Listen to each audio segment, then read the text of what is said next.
Councillor Angela Argenzio to move amendment number 3. You have up to 5 minutes. Thank you. Thank you, Lord Mayor. First of all, I want to thank the Sheffield City Council officers for all their work over several months, and particularly, like answering all our questions, and for their patience with us all over the months, but particularly in the last few weeks. I also want to say thank you to colleagues in the cross-party administration for working so hard together, and in particular for members of my committee. We are not a Labour administration. It says very big in top bold at the top of my notes. And for that reason, I want to say that although, the budget has been agreed in large part through our work together, cross-party, amongst all the political groups in the policy committee meetings, and our change in governance arrangement is a real strength of our council, despite everything, despite the fact of the huge challenges that we face, we managed to present a balanced budget on which we work together. And yet we are not a Labour administration.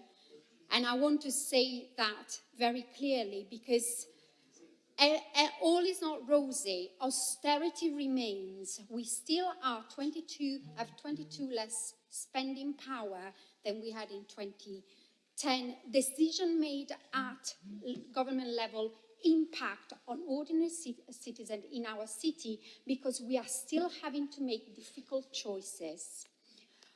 On the positive side, we are not Birmingham City Council and we are not Bradford City Council, both with substantial single-party majority councils for many years, both operating under a cabinet system and both raising the council tax by a massive 9.99%.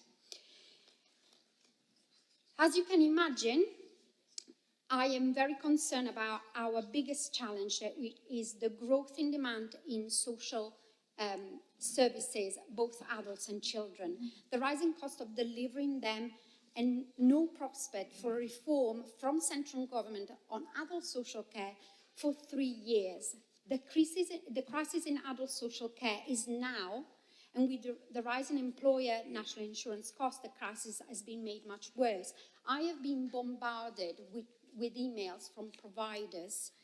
I have had, I don't know how many meetings since December with providers really concerned about the national insurance that comes on top of all the other challenges that they face. On the 25th of February, there was, I believe, the first national demo in London organised by providers that united in the country. Is a real first for this country.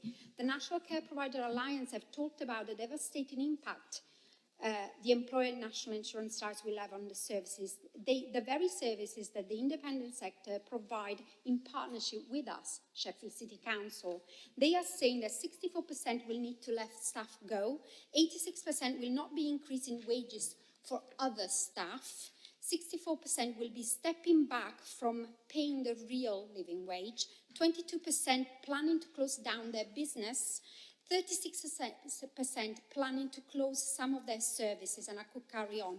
One social care provider said, we have made it through a global pandemic and the cost of living crisis only to be shut down by the state, the very government that we hoped would save us. National government told us they would help the public service cover the cost of national employer national insurance, but they left us 3 million short, as Councillor Livery said. So although they gave us 17 million, we had to use 3 million to cover our own bill as a council for national insurance. The government has chosen to tax worker rather than the wealthy. It's a political choice. So I couldn't agree more with what Councillor Dale and Councillor Dodd has said, and yet I'm thinking, why are you in the Labour Party? It's disappointing that just this morning Labour are pushing for welfare cuts and efficiency. In particular, health-related benefits are due to be cut in some shape or form. And just recently, as Strategy and Resources, we had a report from our Director of Public Health about the links between poverty and health inequalities. If we are making people poorer, Thank you, how Councillor can they be Argenzio. healthier? Thank you.